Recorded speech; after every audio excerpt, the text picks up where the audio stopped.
सेटी films present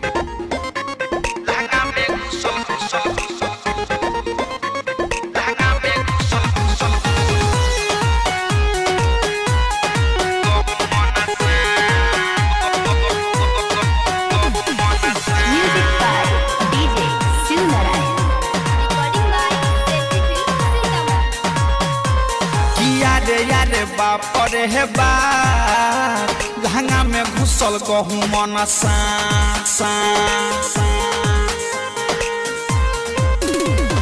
याद बापर हे बा लहंगा में घुसल गहूँ मन लहगटा डर देह करे थर थर एक देखिए भइल बाटे माथा खड़ा किया रे बापर हे बा लहंगा में घुसल गहूँ मन किया रे बापर हे बा लहंगा में घुसल गहूँ मन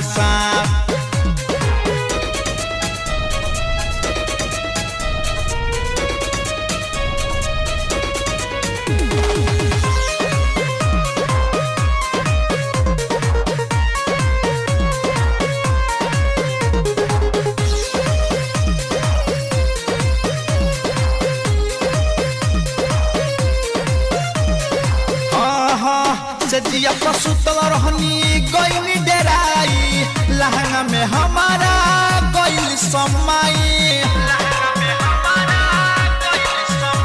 रे सखी सजिया पसुतल रहनी गईनी डेराई लहंगा में हमारा गईल समाई मोटे लह में बरका रहे देखिए के भगनी जहे तहे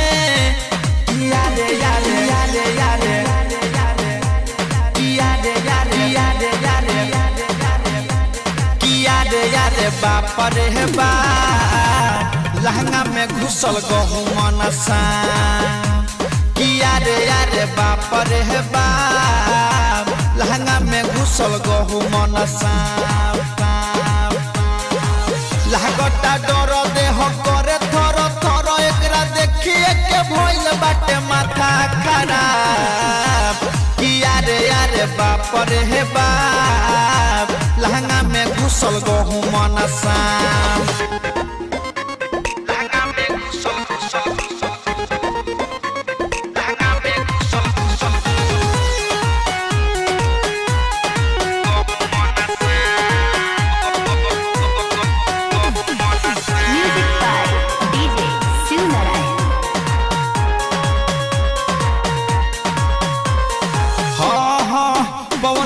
बइया के बतिया बतैनी राइटर संजीत के जल्दी बोलैनी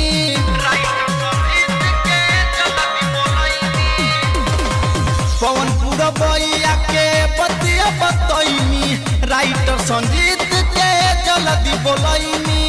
अरुण मुकेश रंजित बारा है मारे लौकरा भाला मंगैनी किया रे आहा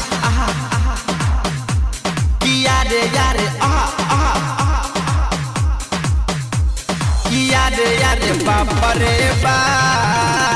लहंगा में घुसल गहूँ मन किया रे बापर हे बा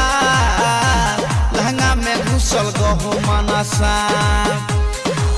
लागटा डर देह करे थर थर एकरा देखिए के भइल बाटे माथा खराब किया रे बापर हे बा लहंगा में घुसल गहूँ मन